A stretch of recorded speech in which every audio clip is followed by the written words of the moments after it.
আসসালামু আলাইকুম সবাইকে। সবাই কেমন আছেন? দেখেন আজকে আমি চলে গিয়েছি তরমুজের বাজারে।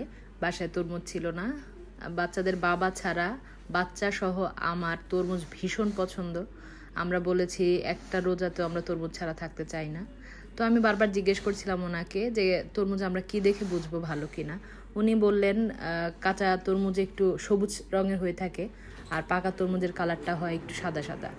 আর তরমুজের পেছনের দিকে যে গোল জায়গাটা থাকে ওই জায়গাটা থাকবে ছোট, আর কাঁচা হলে সেই জায়গাটা থাকবে তুলনামূলক বড়। তো আমি বাসায় নিয়ে আসলাম, খুব খুশি মনে নিয়ে এসেছি। ভাবছিলাম যে ইনশাল্লাহ মিষ্টি হবে, লোকটা আমার পরিচিতই ছিল।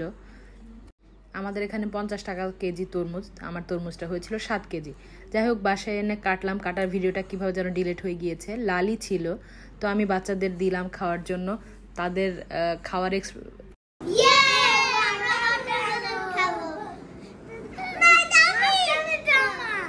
আচ্ছা আরো কেটে দিব, এটা শেষ করে। মুহূর্তের মধ্যেই তাদের যে কোনো আনন্দ দুঃখে পরিণত হতে একটু টাইম লাগে না। 3টা জিনিস থাকলেও একটা জিনিস নিয়ে তারা কারাকারি মারামারি করবে।